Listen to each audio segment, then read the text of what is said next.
Hey guys, this is my new series on toxic gamers. So, we're gonna start with this guy that I just told you guys about in my last video, Dare to Game. This is gonna be a series about videos that remind us how toxic the gaming community is and toxic people to the gaming community. This is the FreeJet 330 TX Plus. This problem stand out?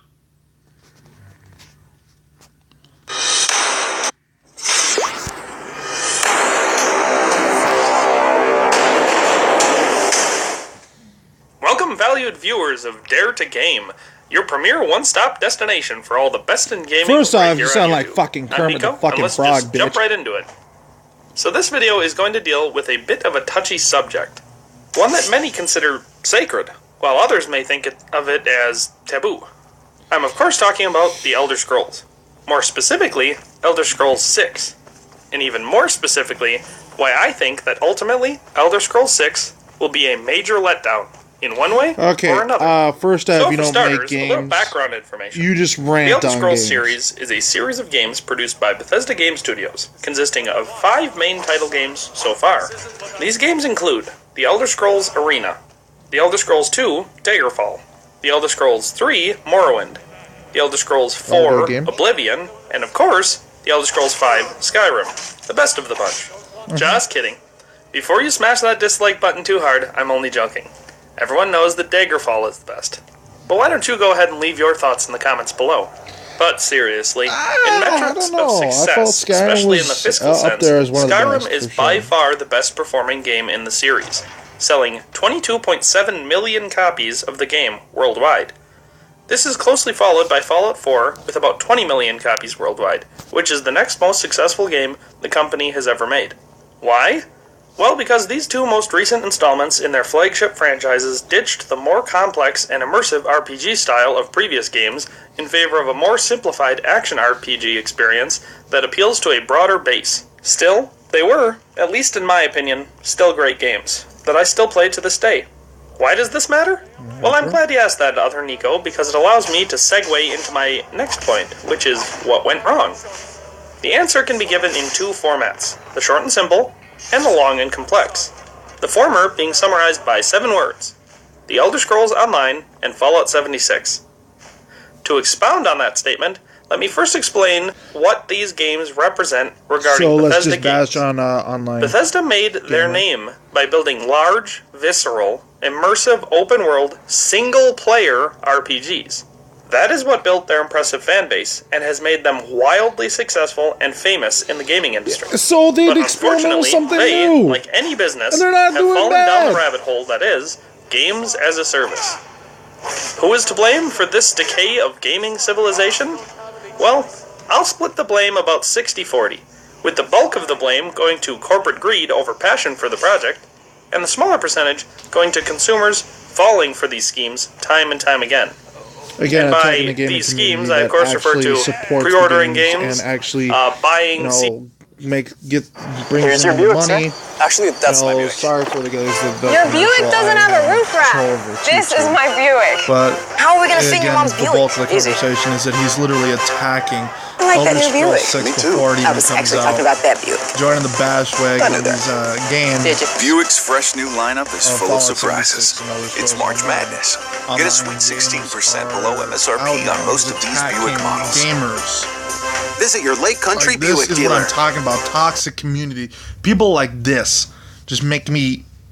season passes wildly, paying for microtransactions, and of course, supporting don't get me any wrong. type of I'm game not a big that is clearly a microtransaction cash fan. grab, Nobody likes such as Fallout microtransactions. 76, or basically any But- cookie-cutter MMO that really just wants as much of your money as possible. Last time while I delivering checked, the fucking least Fallout amount of 76 doesn't payoff. have much for microtransactions. Now, let me be clear. Have you I actually understand played the business. fucking game? My major For some in reason, I college doubt was that business shit. management. I understand economics. I understand common business practices. And I understand that at the end of the day, no matter the business, they have one primary goal, which is to make money. I get that. And I also understand that in the short term, at least with gaming, squeezing the cash cow for everything she's got can make a metric boatload of money. Yeah. Just look at GTA Online, for example.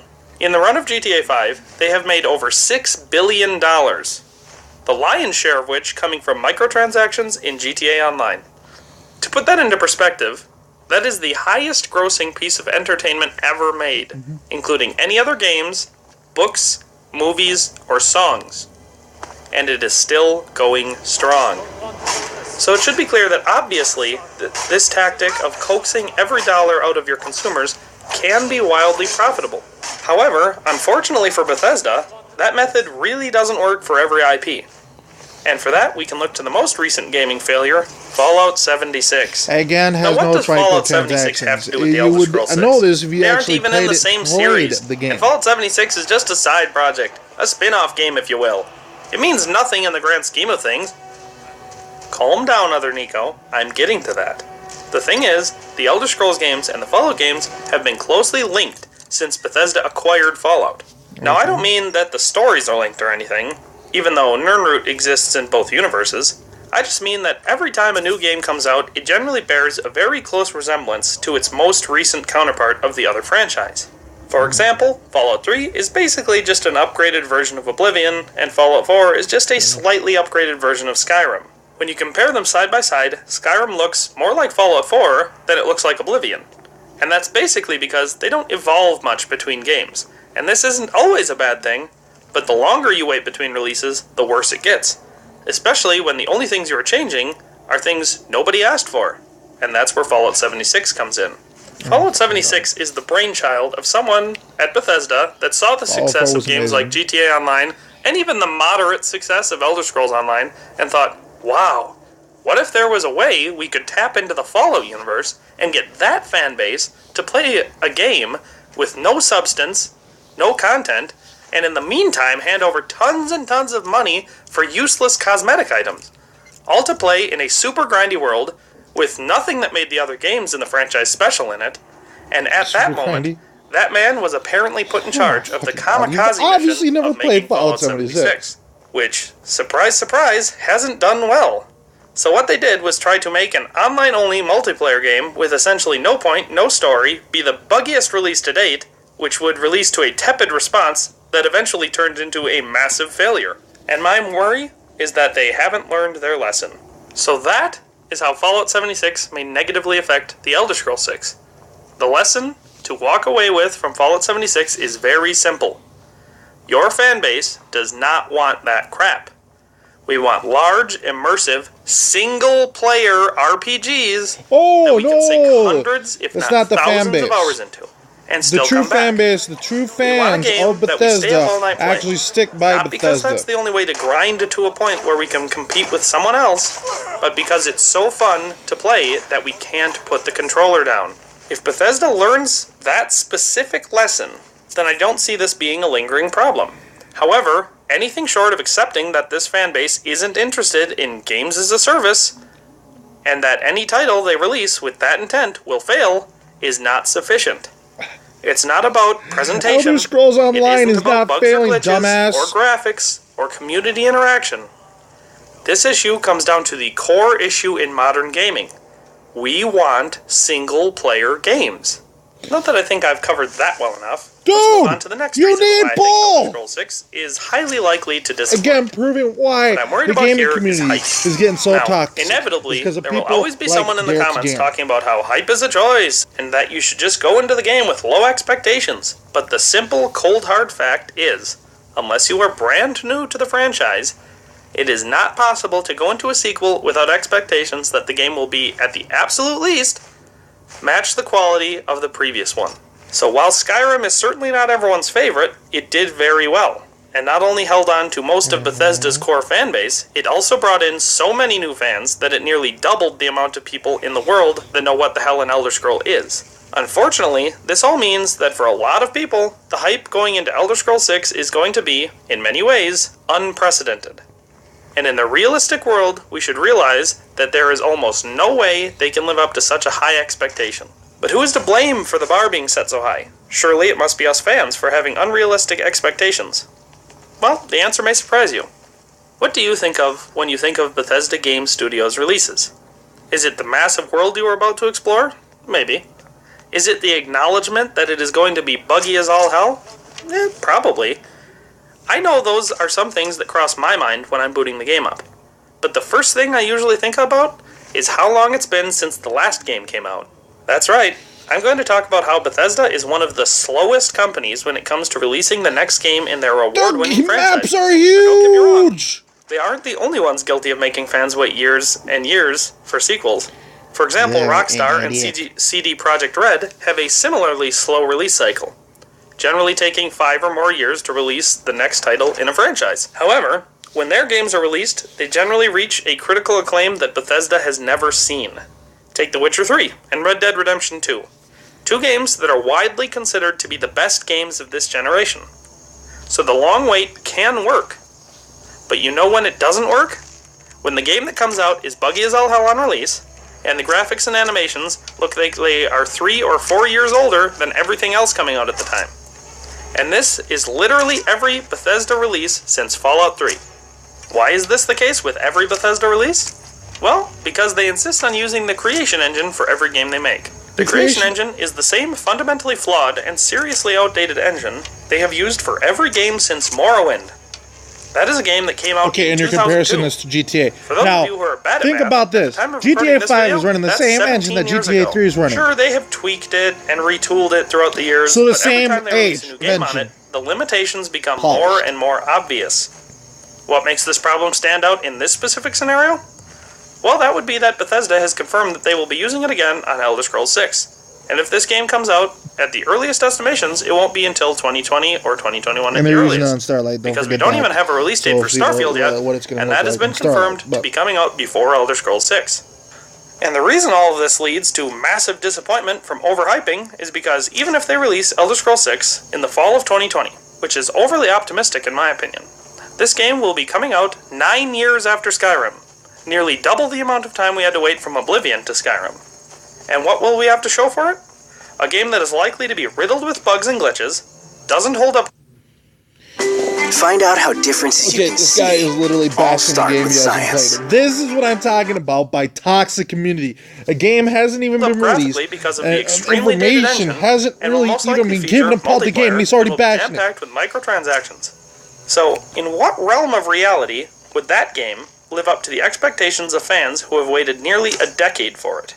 Now I realize that this video may have come off as a bit pessimistic, and that goes against the grain of my generally optimistic attitudes towards games franchises that I love. But the thing is, I don't believe that they have any good reason for these problems. When it comes to supplementing income, I get it. I understand that the idea of business is to make money.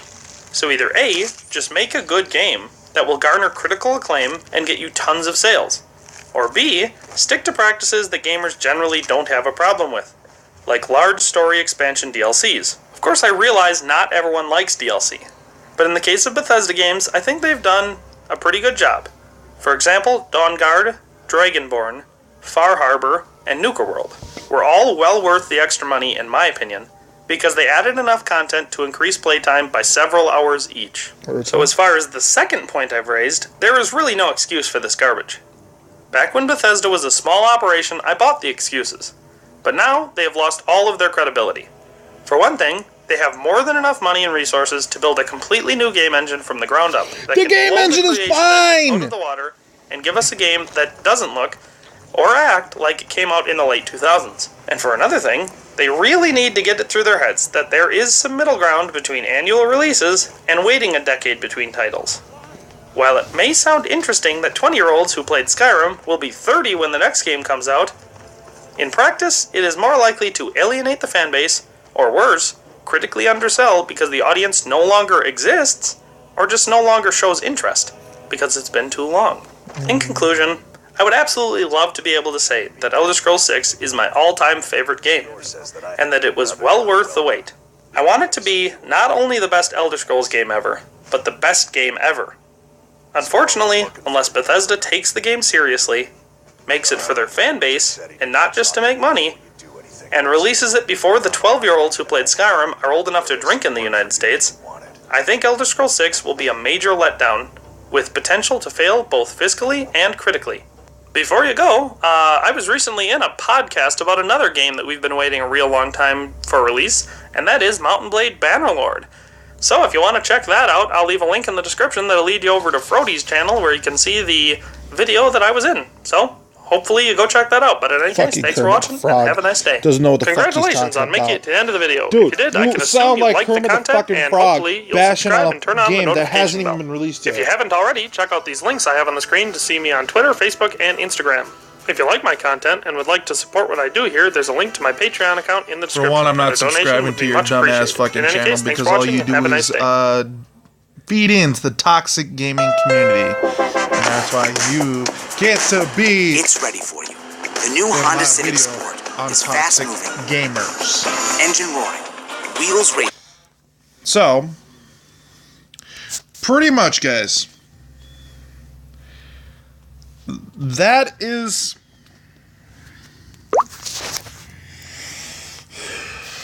episode 1. Why episode 1? This is episode 1 of the Toxic Gamers. And guess what?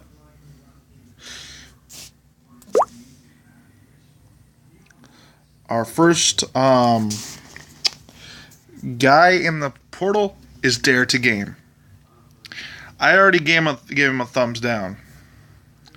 And I'll definitely be putting some more content on. Every time I see a video about bashing a game,